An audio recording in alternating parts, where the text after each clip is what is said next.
vocês hoje retomando, né, os nossos diálogos semanais. Na última terça-feira, nós não tivemos rito público, como havíamos avisado. E a nossa intenção é, nesses diálogos de terça-feira, a gente ir ampliando o leque de entendimento a respeito da filosofia, da doutrina relativa de Umbanda, no nosso caso, Umbanda esotérica. É sempre oportuno dizer que eu gosto de deixar isso registrado, até porque os nossos vídeos estão sendo publicados, que nós não temos a intenção de ser melhor do que ninguém. Apenas colocamos o nosso ponto de vista, baseado no nosso sacerdócio, que executamos há mais de 25 anos. Então, o que falamos aqui é o que sentimos ou o que realizamos no dia a dia de terreiro, que a gente chama de betia. Esse ano nós estamos falando com um pouco mais de liberdade sobre as prevalências das leis espirituais.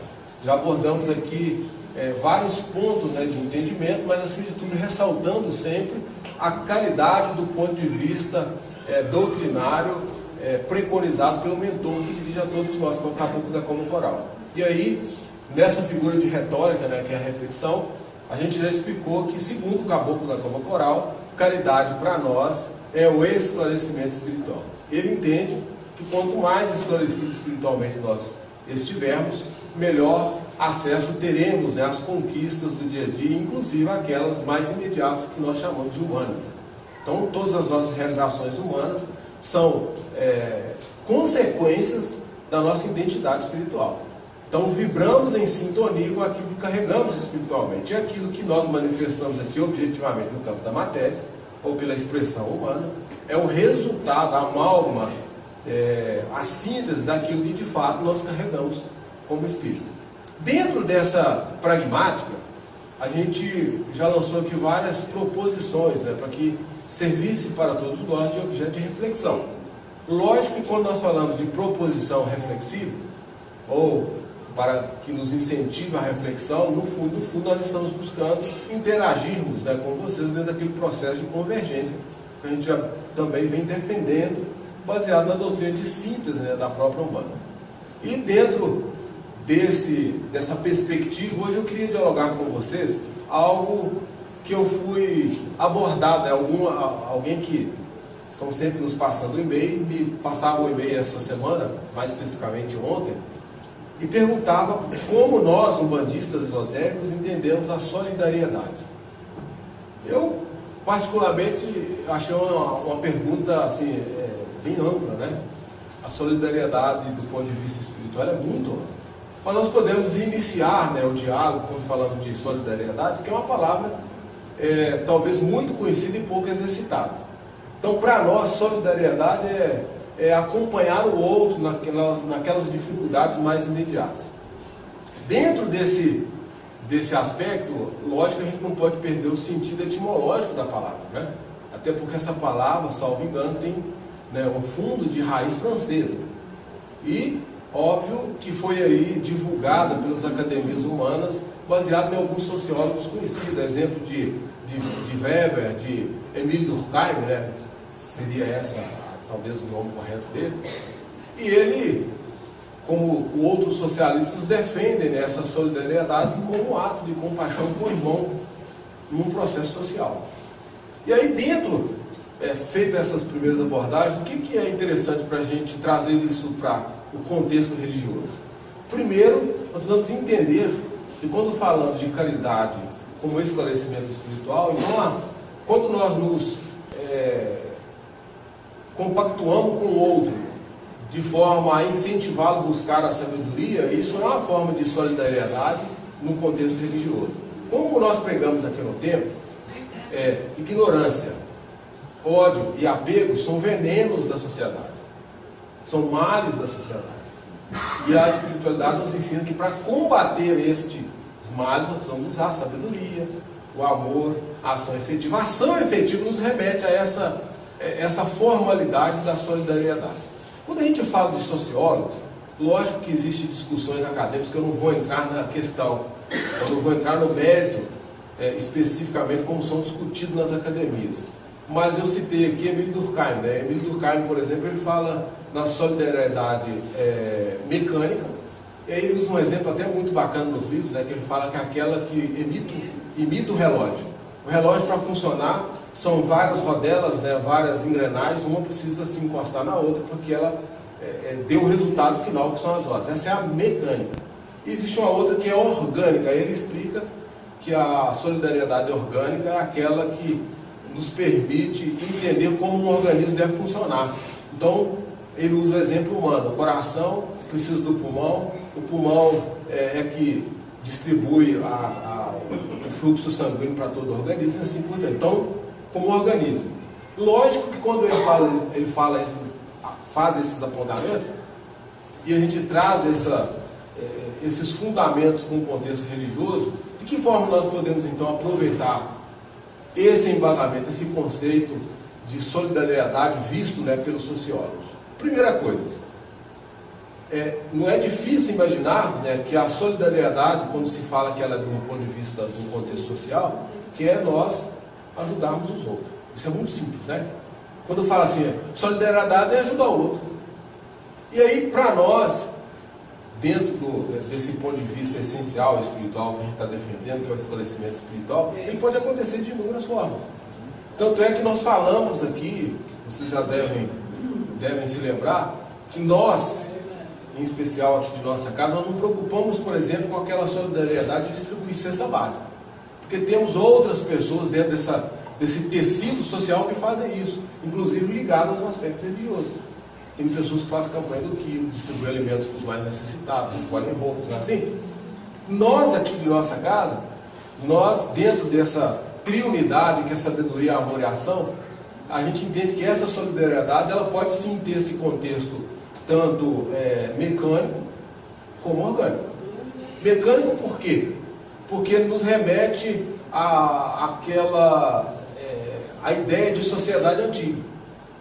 E aí, a gente já defendeu aqui tantas e tantas vezes que a tradição na Umbanda, ela é oral, ela não é escrita. E isso nos remete a sociedades antigas.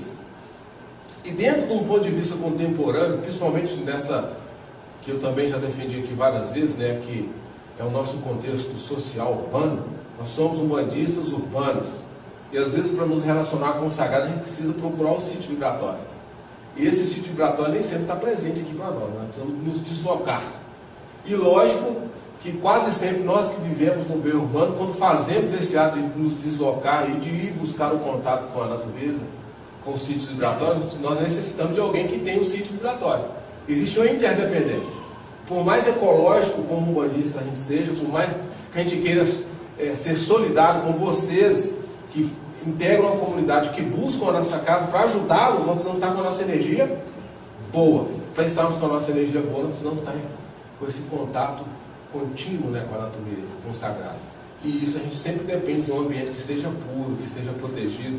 E existe essa interdependência. E aí, no contexto, como eu falei aqui, segundo a ótica de Durkheim, né, ele fala dessa solidariedade orgânica, né? Então, se na primitiva nós temos aspectos religiosos que integram a sociedade, culturais, artísticos, nessa outra que é orgânica, existe um fato bastante defendido por nós, que é a interdependência. Quem são os mais antigos aqui da casa vai lembrar que para mim estar vestido com essa roupa, eu precisei de alguém que fizesse esse botão aqui, ó. Então a individualidade, nesse contexto contemporâneo mais avançado de sociedades, ela nos remete a essa individualidade, mas ao mesmo tempo a essa pluralidade e especificidade, né? Então as pessoas buscam as suas especializações, mas sempre dependendo de um outro. E essa coxa, ela nunca se desfaz. Essa talvez seja a ideia defendida, né, por esse sociólogo, que tem muito a ver com a nossa proposta urbana. E aí eu quero deixar registrado que não defendemos a caridade religiosa do ponto de vista social exclusivamente, não. E aí quando nós evocamos essa interdependência e falamos dessa correspondência mútua nós queremos dizer o seguinte: nós como sociedade, como integrantes individuais que perfazem esse tecido, né, social, ainda que eu seja médico, que eu seja advogado, que eu seja professor, que eu seja costureira, que eu seja dona de casa, isso é a pluralidade. Cada um tentando fazer o melhor que pode fazer, mas ninguém por si só ele é capaz de viver isolado.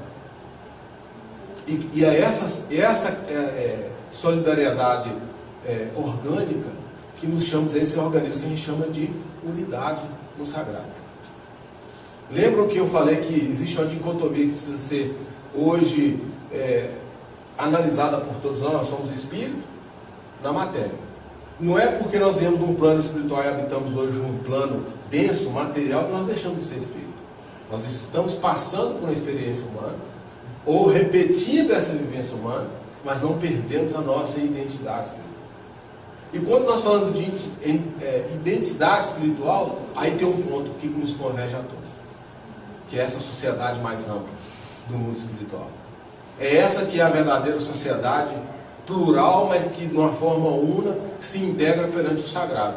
É essa que é a verdadeira família planetária, é essa que é a verdadeira família universal. E aí, por mais que eu tente ser individual, eu não consigo me desvencilhar do todo. Né? Se eu visto essa camisa bonita, eu sei que eu de dinheiro. Alguém que me permitisse um emprego, para que eu ganhasse um dinheiro, que eu pudesse adquirir de quem faz a camisa. E assim por diante, o alimento que chega na nossa mesa, a luz que ilumina a nossa escuridão urbana, as próprias academias, né, que ensinam a cultura, precisam dos seus professores, dos seus eméritos, e assim por diante. Ponto. Isso que eu queria. Você foi no ponto. Essa dependência, enquanto humana, ela é necessária para o nosso aprendizado. E do ponto de vista espiritual, ela nunca se exaure. Ela tem uma continuidade que, inclusive, pode nos acompanhar assim que a gente deixar a matéria. E é essa sociedade espiritual que nós estamos evocando aqui. Então, quando nós falamos de um organismo espiritual, nós falamos dessa sociedade espiritual, a qual, né, talvez o maior de todos os luminares, o maior de todos os condutores, né, que foi o Cristo, nos chamou. Os meus discípulos são conhecidos por muitos se amarem. E é essa que é a verdadeira sociedade que, penso eu e acredito, né, que todo o plano espiritual está batalhando para que ela possa ressurgir na Terra. Para nós, umbandistas, essa tradição é a protossíntese cósmica, como falei com vocês aqui no último plano.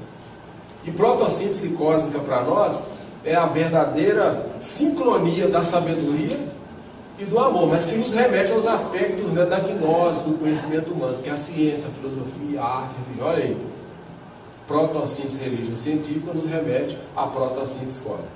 Esse é o religário que eu falei aqui no último encontro de sábado, que é o que a gente está tentando despertar em nós. Quando nós falamos assim, temos que despertar a nossa cidadania espiritual. Ué, cidadania nos remete a ser cidadão de alguma coisa da sociedade. E que sociedade é essa? Não é essas secretas, né, que andam por aí. Pelo contrário, ela é uma unidade aberta. Está sendo construída por nós, humanos, que evocamos as questões espirituais. E o sagrado se faz presente em cada iniciativa que nós aqui buscamos. E aí eu digo, não importa se você é católico, não importa se você é protestante, não importa se você é budista, não importa se você é kardecista, não importa. Porque essa sociedade tem como ponto de convergência essa união no sagrado. O sagrado para nós é a unidade em Cristo e em Deus, como representantes maiores. Quando nós falamos dessa essa solidariedade que iniciamos aqui o bate-papo da noite, eu queria deixar duas coisas bastante claras. O Pai Mata, né, que é o nosso avô, o fundador dessa raiz, né, de esoterismo de Umbanda que nós vivenciamos no dia a dia, ele dizia o seguinte: filhos meus, façam a caridade nem que seja por vaidade. E ele falava isso talvez em 1945, nós estamos em 2017. 55 mais 17, mais de 60, quase 70 anos. Há 70 anos atrás, o nosso avô, ou Rodolfo Lúcio da Mata Silva, ou o mestre Apacani, o fundador dessa escola, né, que nós estamos vivenciando aqui, já defendia: faça a caridade, nem que seja por vaidade. E aí, quando nós temos a intenção de construir uma sociedade baseada em amor e sabedoria, eu acho que todos podem integrar, né, essa coxa social do ponto de vista espiritual. E eu queria ir um pouco mais longe. A gente sabe que a Umbanda é um terreno íngreme, né, como ele também defendia. E ele dizia que a Umbanda é um imenso caldeirão fervente, onde muitos metem a colher, mas poucos conhecem o tempero. Por isso, o caboclo, né, que é o mentor de nossa casa, nos ensina, sempre quando podem, e ressalva isso: fazer, mas fazer bem feito. E por isso nós nos esmeramos para cada vez que estamos aqui a dialogar com vocês, a gente consiga trazer um pouco do nosso aprendizado, um pouco do nosso conhecimento, e dentro dessa busca que é o esclarecimento espiritual, a gente compartilhar desse sagrado que nós bebemos, que nós vivenciamos. E para nós é sempre uma imensa satisfação poder estar aqui nesses diálogos de terreiro, como nós falamos sempre, né? Nessas conversas de terreiro, abrindo um pouco mais esse leque de entendimento. E eu queria encerrar, hoje, não vai dar tempo de eu falar, prometo, volto aqui na próxima terça-feira. Eu lia hoje o jornal O Tempo, né, como eu costumo, sou assinante, né, do jornal, e hoje saiu uma reportagem muito interessante. Não vai dar para a gente discutir hoje, mas eu só queria dizer, às vezes algum de vocês tem a curiosidade, está aqui, esotérica, autoconhecimento, 6 de junho de 2017. Esse é um cientista de conscienciologia, que já defende tese ao mundo inteiro. E aqui eu vou só ler algumas partes, porque ele dá esse depoimento, ele está aqui no Brasil agora, trazendo, né, integrando, junto com outros experimentos que já existem no Rio Grande do Sul, iniciado pelo Valdo Vieira, né, que foi companheiro do Chico Xavier até um certo tempo, aí houve uma cisão, não vou entrar aqui no detalhe, mas ele fala, eu até grifei aqui, né, algumas partes, mas eu queria só ler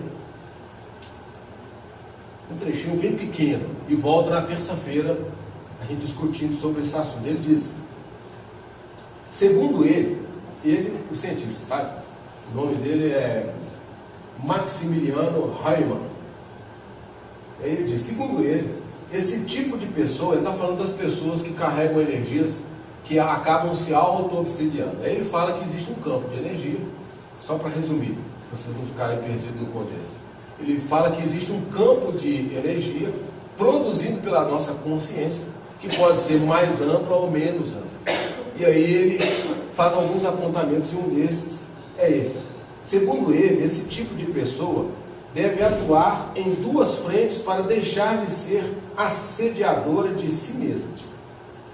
A primeira é a higiene consciencial com a libertação de pensamentos e emoções tóxicas. Sintonizou vocês? Pensamento e sentimento tóxico. É um cientista, está dizendo que nós temos um campo de energia que, baseado na nossa consciência, pode gerar uma energia que seja tóxica, quase sempre produzida pelo nosso pensamento, pelo nosso sentimento. Nossos pensamentos podem ser controlados por nós, e nossas emoções, no geral, são um reflexo daquilo que pensamos sobre as experiências que temos da vida. Segundo, apontamento dele. A ação é importante. É a pessoa aprender a mobilizar as próprias energias conscienciais, de modo a aplicá-las de maneiras defensivas em relação às instruções ou intrusões, energéticas externas, praticamente onipresentes no nosso dia a dia, mesmo quando não estamos conscientes da existência física. Tocou mais uma vez. Precisamos usar a nossa energia para movimentar e diluir essa energia morbosa. Já falamos sobre isso aqui. Falamos que os nossos poderes de escolha têm que ser movidos pela nossa vontade. Vocês já estão respondendo. É exatamente isso que ele está falando. Olha que ele é um cientista. Eu trouxe essa matéria aqui somente para enfatizar, né, o debate. Vou encerrar dizendo aqui. Diferentemente do que ocorre nessa dimensão, estou falando da nossa, né? Aliás, da deles, né? Que são dos espíritos. Diferentemente do que ocorre nesta dimensão espiritual, o dinheiro não vale nada. As consciências que já não têm corpo físico. Isso aqui lembra alguma passagem do Evangelho?